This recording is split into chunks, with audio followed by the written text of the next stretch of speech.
വിശദമായ റിപ്പോർട്ടുകളിലേക്ക്. ദില്ലിയിൽ ചേരുന്ന CPIM കേന്ദ്ര കമ്മിറ്റി യോഗത്തിൽ പശ്ചിമബംഗാൾ നിയമസഭാ തെരഞ്ഞെടുപ്പ് അവലോകന ചർച്ച ഇന്നും തുടരും. പശ്ചിമബംഗാൾ ഘടകം സ്വീകരിച്ച തെരഞ്ഞെടുപ്പ് തന്ത്രം പാർട്ടി നയവുമായി യോജിക്കാത്തതാണെന്ന് ആദ്യദിന ചർച്ചയിൽ അഭിപ്രായമുയർന്നു. ബംഗാൾ അവലോകന ചർച്ച പൂർത്തിയായതിനു ശേഷം കേരളം ഉൾപ്പെടെ മറ്റ് സംസ്ഥാനങ്ങളിലെ തെരഞ്ഞെടുപ്പ് കേന്ദ്ര കമ്മിറ്റി വിശകലനം ചെയ്യും. ഇന്ന് വൈകുന്നേരം പോളിറ്റ് ബ്യൂറോയും ചേരുന്നുണ്ട്. 5 സംസ്ഥാനങ്ങളിലെ തെരഞ്ഞെടുപ്പ് അവലോകനവും പാർട്ടി പ്ലീന തീരുമാനങ്ങൾ സമയബന്ധിതമായി നടപ്പാക്കുന്നതിനുമുള്ള ചർച്ചകളാണ് 3 ദിവസം നീണ്ടു നിൽക്കുന്ന കേന്ദ്ര കമ്മിറ്റി യോഗത്തിന്റെ പ്രധാന അജണ്ട.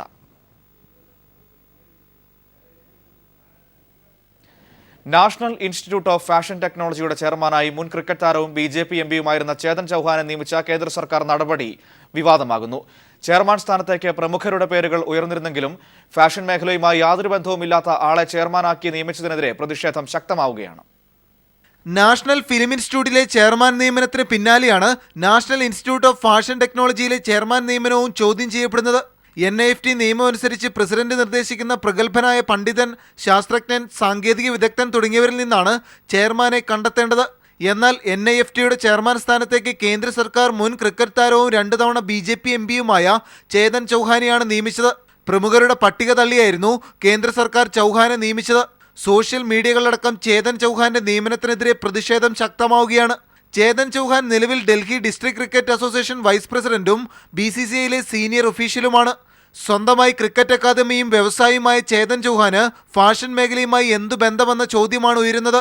തന്റെ സമയത്തിന്റെ 60% ഡൽഹി ക്രിക്കറ്റ് അസോസിയേഷനു വേണ്ടിയും 20% സ്വന്തം ബിസിനസിനും ബാക്കി സമയം NIFTക്കും വേണ്ടി ചെലവഴിക്കുമെന്ന ചേതൻ ചൌഹാന്റെ പ്രസ്താവനയ്ക്കെതിരെയും പ്രതിഷേധം ശക്തമാവുകയാണ്. News bureau, Delhi.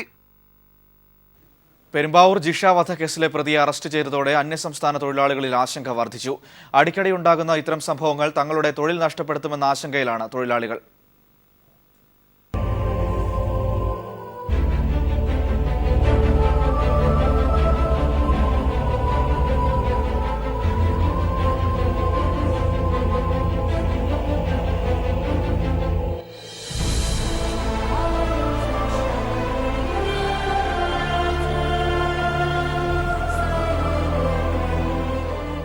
കേരളത്തിൽ ഏറ്റവുമധികം അന്യസംസ്ഥാന തൊഴിലാളികൾ താമസിക്കുന്നത് പെരുമ്പാവൂരിലാണ്.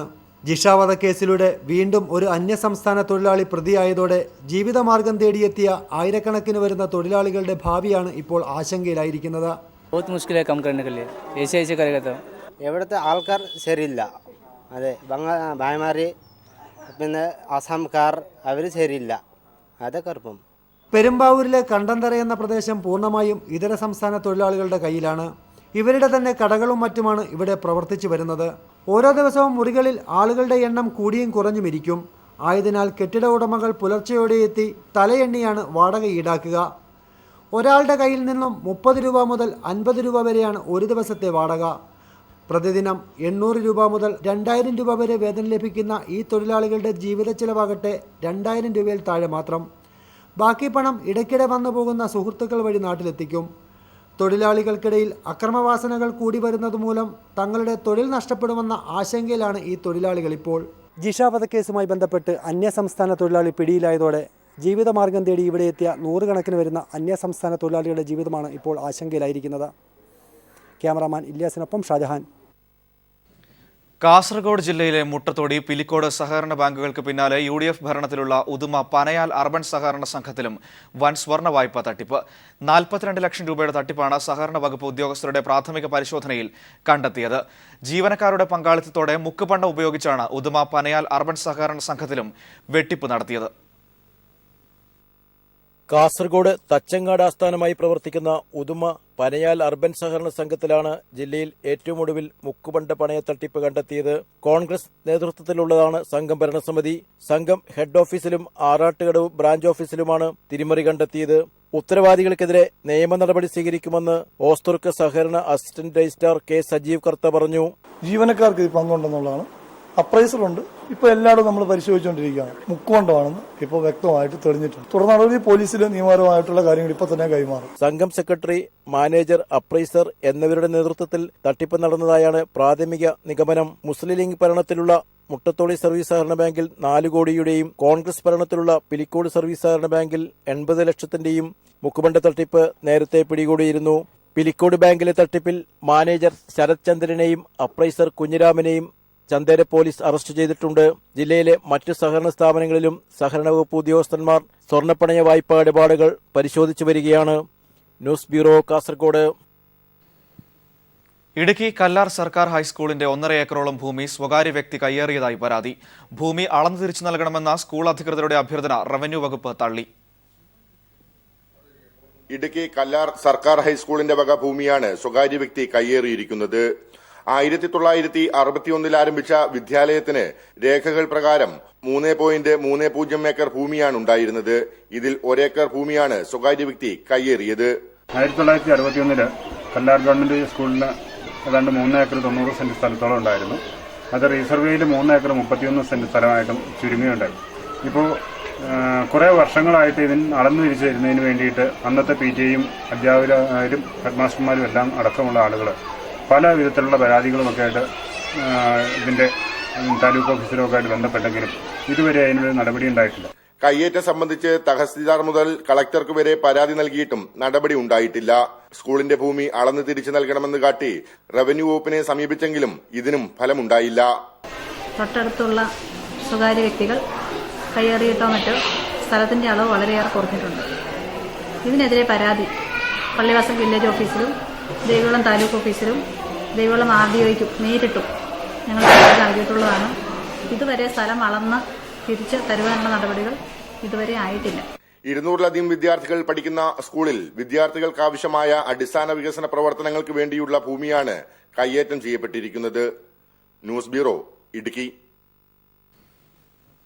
ഇന്ന് വായനാ ദിനം. വായനയെ ജനകീയമാക്കാനും പുസ്തകങ്ങളെ ചങ്ങാതിമാരാക്കാനും ഓരോ മുക്കിലും മൂലയിലും സഞ്ചരിച്ച PN പണിക്കരുടെ ചരമദിനമാണ് വായനാ ദിനമായി സംസ്ഥാനത്ത് ആചരിക്കുന്നത്. ഗ്രന്ഥശാലകളുടെ കൂട്ടായ്മയായ കേരള ഗ്രന്ഥശാല സംഘത്തിന് വേണ്ടി PN പണിക്കർ ചെയ്ത പ്രവർത്തനങ്ങൾ വളരെ വലുതായിരുന്നു. വായനയുടെ ഗൗരവവും ആവശ്യകതയും വിദ്യാലയങ്ങളിൽ എത്തിക്കുക എന്ന ലക്ഷ്യം തന്നെയാണ് ഓരോ വർഷവും സ്കൂൾ തുറന്ന 3ാമത്തെ ആഴ്ച വായനാ വാരം ആചരിക്കുന്നതിന് പിന്നിൽ. 1996 മുതലാണ് സംസ്ഥാനത്ത് ജൂൺ 19 വായനാ ദിനമായി ആചരിക്കാൻ തുടങ്ങിയത്.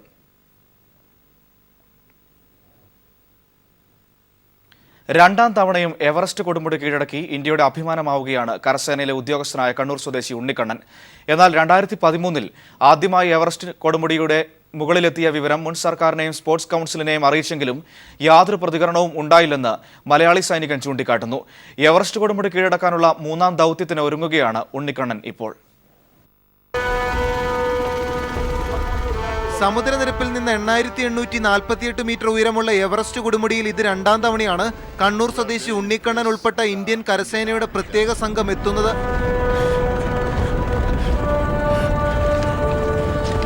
ഇന്ത്യൻ ആർമിയുടെ കൃത്യമായ പരിശീലനത്തിലൂടെയാണ് 4-1 ജീവവായു പോലും ലഭിക്കാത്ത പാതയിലൂടെ എവറസ്റ്റ് ആരോഹണം ഇവർ വിജയകരമായി പൂർത്തിയാക്കിയത്. ആദ്യ യാത്രക്കിടെയായിരുന്നു നേപ്പാൾ ഭൂമികുലുക്കമുണ്ടായത്. 2013 ആദ്യം എവറസ്റ്റ് കൊടുമുടിയിൽ എത്തിയ ശേഷം ഇക്കഴിഞ്ഞ മെയ് 20-നാണ് 2ാം തവണയും എവറസ്റ്റ് കൊടുമുടിയിൽ ഇവർ എത്തിയത്. ഇത്തവണയും വെല്ലുവിളികൾ ഏറെയായിരുന്നുവെന്ന് ഈ മലയാളി സൈനികൻ പറഞ്ഞു. ഒരുപാട് ക്രിവാസുകൾ ഓപ്പണായി, പിന്നെ റൂട്ടുകൾ ഒരുപാട് ചേഞ്ചായി. പിന്നെ ഇപ്രാവശ്യം വളരെ മോശമായ കാലാവസ്ഥയായിരുന്നു. 2013 ആദ്യം എവറസ്റ്റ് കൊടുമുടിയിലെത്തിയത് മുൻ സർക്കാരിനെയും സ്പോർട്സ് കൗൺസിലിനെയും അറിയിച്ചെങ്കിലും യാതൊരു പ്രതികരണവും ഉണ്ടായില്ലെന്നും കരസേനയിൽ നായിക് സുബേദാർ കൂടിയായ ഉണ്ണിക്കണ്ണൻ വ്യക്തമാക്കി. കേരളത്തിലോട്ട് ഞങ്ങൾ ഇവിടുന്ന് ഒഫീഷ്യലി ലെറ്റർ അയക്കുമ്പോൾ അതിന് വളരെ പെട്ടെന്ന് തന്നെ ഒരു മറുപടി വന്നത് എന്താണെന്ന് വെച്ച് കഴിഞ്ഞാൽ, നമുക്ക് ഇങ്ങനെയുള്ള ഒരു പോളിസി ഇല്ല ഞങ്ങളുടെ സർക്കാരിൻ്റെ കീഴിൽ എന്ന് പറഞ്ഞിട്ട് ഒരുവിധം അവഗണിക്കുന്ന ഒരു ലെറ്ററായിരുന്നു ഞങ്ങൾക്ക് കിട്ടിയത്. കൃത്യമായ പരിശീലനത്തിലൂടെ 3ാം തവണയും എവറസ്റ്റ് കൊടുമുടിയിൽ ദേശീയ പതാക പാറിക്കുന്നതിനുള്ള തയ്യാറെടുപ്പിലാണ് ഈ അഭിമാന പോരാളി ഇപ്പോൾ. ക്യാമറാമാൻ രാജീവ് കണ്ണാടിക്കൊപ്പം മനുശങ്കർ, ന്യൂസ് ബ്യൂറോ, ദില്ലി. ആലുവയിൽ ലഹരി ആസ്വാദന ക്ലബ്ബ് നടത്തിവന്ന സംഘം എക്സൈസ് പിടിയിൽ. ആലുവയ്ക്കടുത്ത് കോളനിപ്പടിയിൽ ഒരു വീട് കേന്ദ്രീകരിച്ചാണ് ലഹരി ആസ്വാദന ക്ലബ്ബ് പ്രവർത്തിച്ചിരുന്നത്. ഇവിടേക്ക് നിരന്തരം യുവാക്കൾ എത്തിച്ചേരുന്നതിൽ സംശയം തോന്നിയ സമീപവാസികൾ നൽകിയ വിവരത്തെ തുടർന്നുള്ള നിരീക്ഷണത്തിനൊടുവിലാണ് സംഘത്തെ എക്സൈസ് അറസ്റ്റ് ചെയ്തത്. ഗുളികകളടക്കമുള്ള ലഹരി വസ്തുക്കളും എക്സൈസ് ഇവിടെ നിന്ന് പിടിച്ചെടുത്തിട്ടുണ്ട്. ആലുവയ്ക്കടുത്ത് കോളനിപ്പടിയിൽ ഭാര്യയെ ഉപേക്ഷിച്ച ലഹരിക്കടിമയായി കഴിയുന്ന ഷാജി എന്നയാളുടെ വീടാണ് ലഹരി കൂട്ടായ്മയ്ക്കായി ഉപയോഗിച്ചു വന്നിരുന്നത്. ഇയാളും ചുണങ്ങംവേലി സ്വദേശി ജോസ്, എടയപുറം സ്വദേശി പ്രഹ്ലാദൻ, കൊടുങ്ങല്ലൂർ സ്വദേശികളായ ശ്രീദർശ്, സജ്മൽ എന്നിവരാണ് എക്സൈസിന്റെ പിടിയിലായത്. മാനസിക രോഗികൾക്ക് ഉറങ്ങുന്നതിന് വേണ്ടി നൽകുന്ന നൈട്രോസെപ്പാം എന്ന മയക്കുമരുന്നിന്റെ 125 ഗുളികകളും ഏതാനും പാക്കറ്റ് കഞ്ചാവും ഇവരിൽ നിന്നും എക്സൈസ് പിടിച്ചെടുത്തു. ഇവരിൽ പ്രഹ്ലാദനും ജോസും ഇതിനു മുമ്പും മയക്കുമരുന്നുമായി ആലുവ എക്സൈസിന്റെ പിടിയിലായിട്ടുള്ളതാണ്. Aluva range excise circle inspector R Prasanth. മയക്കുമരുന്ന് കൂട്ടായ്മ നടക്കുന്നുണ്ടെന്ന വിവരത്തിന്റെ അടിസ്ഥാനത്തിൽ എക്സൈസ് നടത്തിയ റെയ്ഡിൽ 5 പ്രതികളും 2 ബൈക്കും 125 നൈട്രോസെപ്പാം ടാബ്ലറ്റും 50 ഗ്രാം കഞ്ചാവും പിടികൂടി.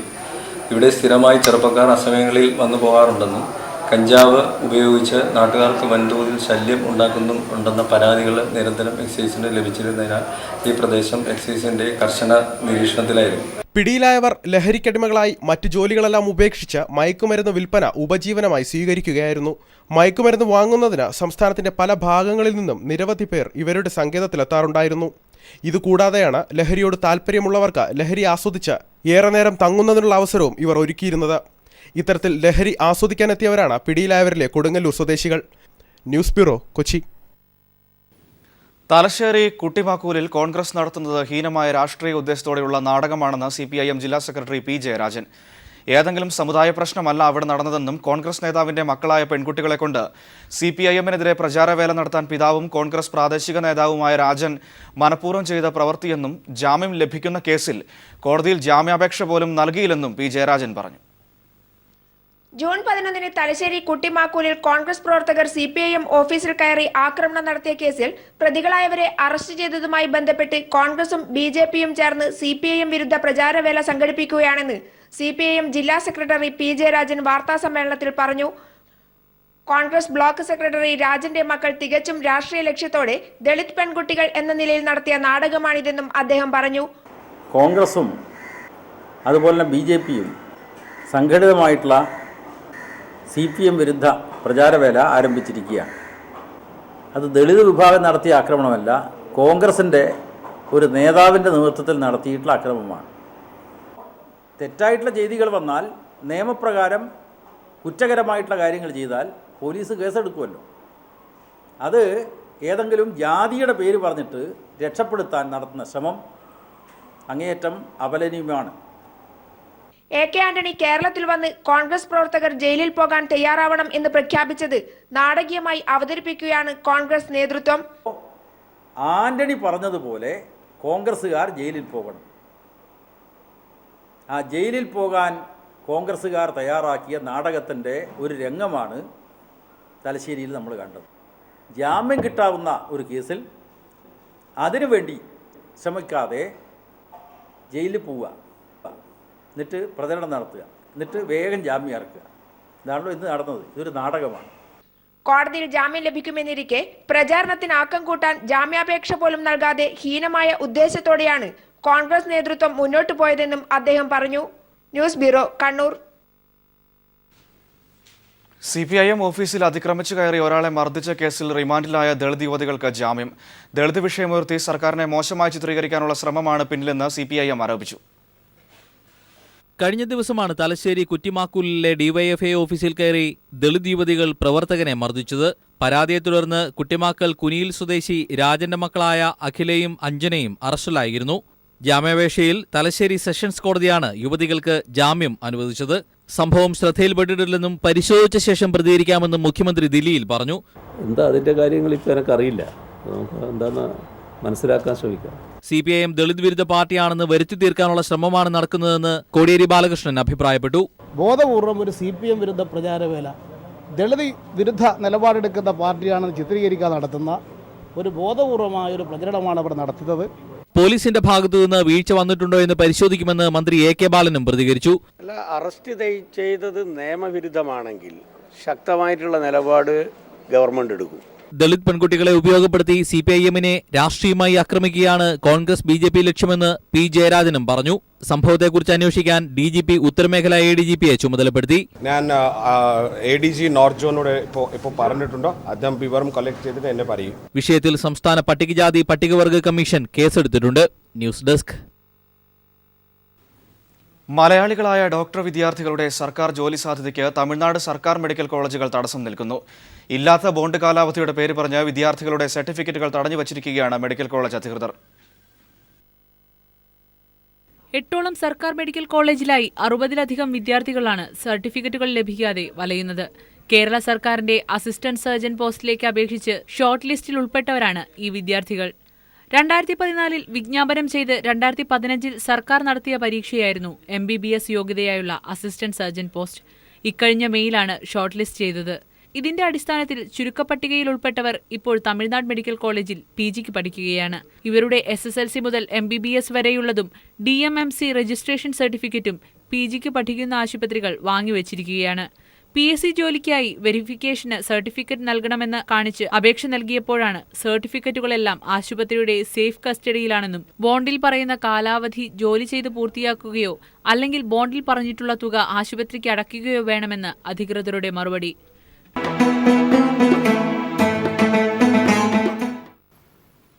55 വർഷം തുടർച്ചയായി ഒരേ പള്ളിയിൽ ഉസ്താദായി സേവനമനുഷ്ഠിച്ച കാസിം കുഞ്ഞ് മൗലവിക്ക് വയസ്സ് 85ആയിട്ടും റമദാൻ നോയമ്പ് ഇന്നും 16കാരന്റെ ചുറുചുറുക്കോടെ അനുഷ്ഠിക്കുന്നു. കൊല്ലം ഉമയനല്ലൂർ മസ്ജിദിലാണ് അരനൂറ്റാണ്ടായി കാസിം ഈശ്വരദാസനായി തുടരുന്നത്. വലിയ ഉസ്താദ് എന്ന ഓമനപ്പേരിലാണ് കൊല്ലം മൈലക്കാട് കാസിം കുഞ്ഞ് മൗലവി അറിയപ്പെടുന്നത്. 1963 ഉമയനല്ലൂർ മസ്ജിദിൽ തുടങ്ങിയ സേവനം ഇന്നും പവിത്രതയോടെ തുടരുന്നു. മതപണ്ഡിതനായ വലിയ ഉസ്താദിന് വലിയ ഒരു ശിഷ്യസമ്പത്തുമുണ്ട്. 5 തലമുറയെന്ന അഭിവചനങ്ങൾ പഠിപ്പിച്ച ഇമാമിന് ഖുർആൻ ജീവിതമാണ്. പല വിധത്തിലുള്ള വിട്ടുപിടിച്ചോടുകൂടിയും ക്ഷമയോടുകൂടിയും സമാധാനത്തോടുകൂടിയും സഹനതയോടുകൂടിയാണ് കാര്യങ്ങൾ ഇത്രയും അങ്ങ് നീണ്ടുപോയത്.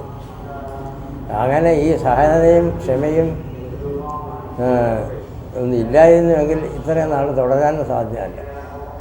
പിന്നെ അള്ളാഹുവിൻ്റെ നിയന്ത്രണമുണ്ട് ഇത്ര നാൾ വരെ തുടരണമെന്ന്. നോയമ്പ് കാലത്ത് പാലിക്കേണ്ട കടമകളിലും കൃത്യനിഷ്ഠകളിലും ഉസ്താദ് ഉമയനല്ലൂർ ജമാഅത്തിലെ 1200 കുടുംബങ്ങൾക്കും മാതൃകയാണ്. സമാധാനവും ക്ഷമയും സഹനവും കൈവിടാതിരിക്കാനാണ് വലിയ ഉസ്താദ് മതഭേദമന്യേ ഏവരെയും പഠിപ്പിക്കുന്നത്. രാജ്കുമാർ, ന്യൂസ് ബ്യൂറോ, കൊല്ലം. സഞ്ചാരികളെ എക്കാലത്തും ആകർഷിക്കുന്ന വന്യജീവി സങ്കേതമാണ് രാജസ്ഥാനിലെ രൺതോഭാർ നാഷണൽ പാർക്ക്. ചിത്രങ്ങളിൽ മാത്രം കണ്ടിട്ടുള്ള പക്ഷിമൃഗാദികളെ തൊട്ടടുത്ത് കാണാൻ നിരവധി ആളുകളാണ് ഇവിടെ എത്തുന്നത്. ഞങ്ങളുടെ ക്യാമറാമാൻ PP സലീം പകർത്തിയ ദൃശ്യങ്ങളിലേക്ക്.